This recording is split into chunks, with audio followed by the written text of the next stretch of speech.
Hello students, welcome to video. तो जैसा कि आप लोगों को पता है, मैं बहुत ही एक फेमस सीरीज चला चुका हूं पहले भी इस पे।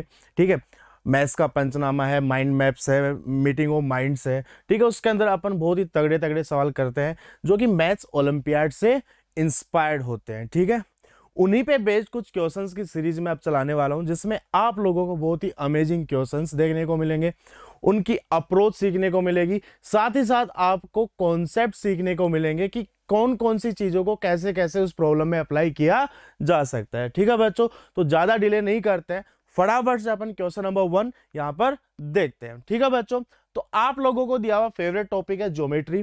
ठीक है, और काफी अच्छा वेटेज है।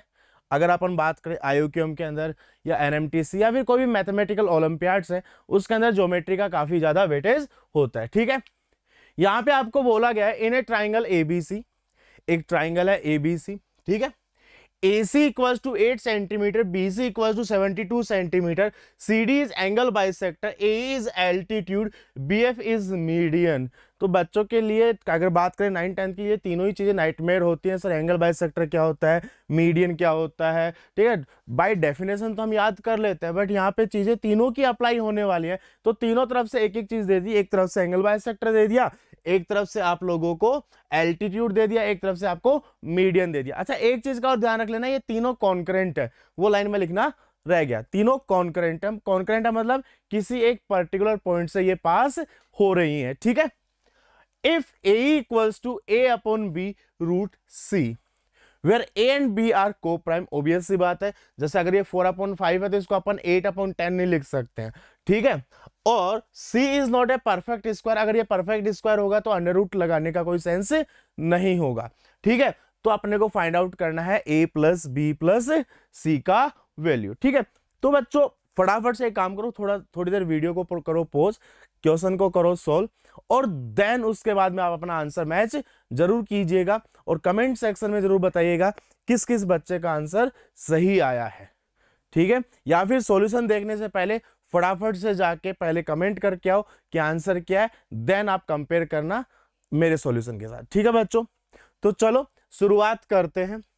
सबसे पहला है नीट एंड क्लीन डायग्राम बना लेना चाहिए। ठीक है, तो यहां पे अगर मैं बात करूं, ध्यान से देखिएगा कि अगर A, B और C, ठीक है, CD is angle bisector, A is an altitude, ये आपको एल्टीट्यूड दिया हुआ है। ठीक है भाई साहब, CD is an angle bisector, CD is an angle bisector, ठीक है, and BF is an median, BF is an median. जैसे मैंने आपको पहले बोला था ये कॉन्करेंट है। ठीक है, इंफॉर्मेशन थोड़ा सा मिसिंग था, ये कॉन्करेंट रहेंगे। ठीक है, ये किसी पर्टिकुलर पॉइंट O पे जाके कट कर रहे हैं। ठीक है बच्चों, अब उसके आगे क्या इंफॉर्मेशन रखिए, AC का वैल्यू 8 है। अगर बच्चों BF मीडियन है तो ये दोनों चीजें 4 and 4 होंगी क्या, यस और नॉट। ठीक है, CD is angle bisector, BC is 72, ये जो लेंथ है ये आपका 72 सेंटीमीटर है क्या। ठीक है, उसके बाद में आपको AE चाहिए, क्या चाहिए, AE चाहिए। अगर आप इसको अगर ऐसे समझो इस डायग्राम के अंदर, ध्यान से देखिएगा, और A इज एन एल्टीट्यूड ना, A इज एन एल्टीट्यूड। ठीक है, अगर मुझे इस ट्राइंगल AEC के अंदर सोचना, देखो बच्चों, AEC ट्राइंगल के अंदर अगर मुझे EC का लेंथ पता चल जाए, किसका लेंथ पता चल जाए, EC का लेंथ पता चल जाए, तो फटाफट से सवाल सोल्व कर सकता हूं, क्योंकि फिर तो बाद में सिंपल पाइथागोरस थ्योरम मुझे यूज करना होगा। आई बात समझ में। ठीक है, उसके अलावा दो इंपॉर्टेंट थ्योरम है जो यहां पे यूज होने वाली है। सबसे पहला, जिन जिन चीजों का नाम लिया गया उनके बारे में सोचते हैं। मीडियन के बारे में बोला गया, हमने यूज कर लिया। एल्टीट्यूड के बारे में बोला गया, हम पाइथागोरस लगा लेंगे। एंगल बाइसेक्टर के बारे में बोला गया तो एंगल बाइसेक्टर थ्योरम यूज करने की कोशिश करते हैं। CD एंगल बाइसेक्टर है, तो बच्चों क्या मैं ये लिख सकता हूं कि by using angle bisector AD upon BD का वैल्यू AC अपॉन BC के इक्वल हो जाएगा। And what is the value of AC, it is 8 and BC is 72, तो 8/72 which is 1/9 which is equals to, अगर ये x है तो ये 9x होगा क्या? चेक करो, चेक करो। अगर ये x है, ये 9x होगा क्या? ठीक है, देखो जो इंफॉर्मेशन दे रखी है ना उसको यूज करना सीखो।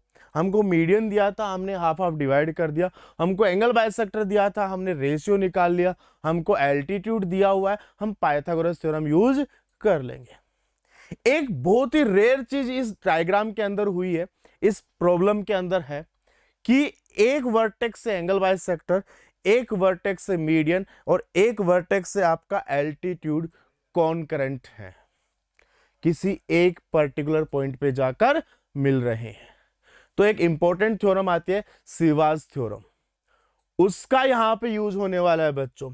तो क्या उस थ्योरम से मैं ये लिख सकता हूं कि AD upon BD multiply with BE upon EC, BE upon EC multiply with CF upon AF, CF upon AF equals to 1।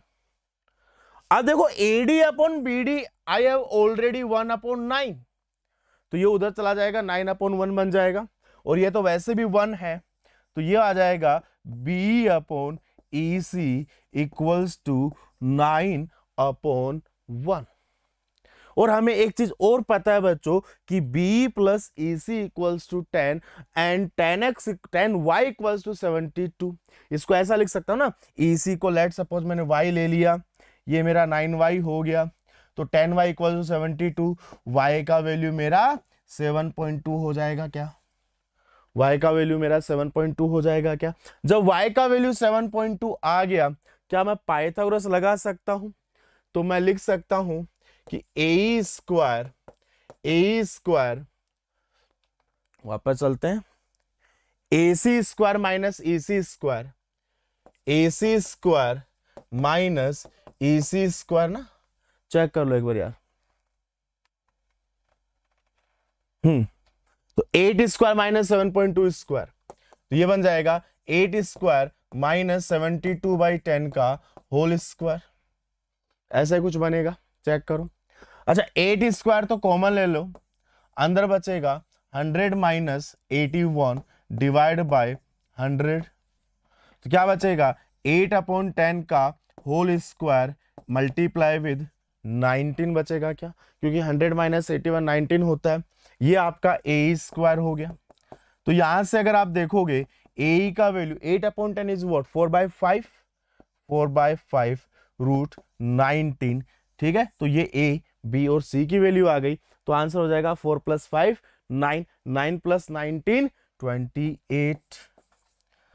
कितना आ जाएगा आंसर? 28 आ जाएगा क्या?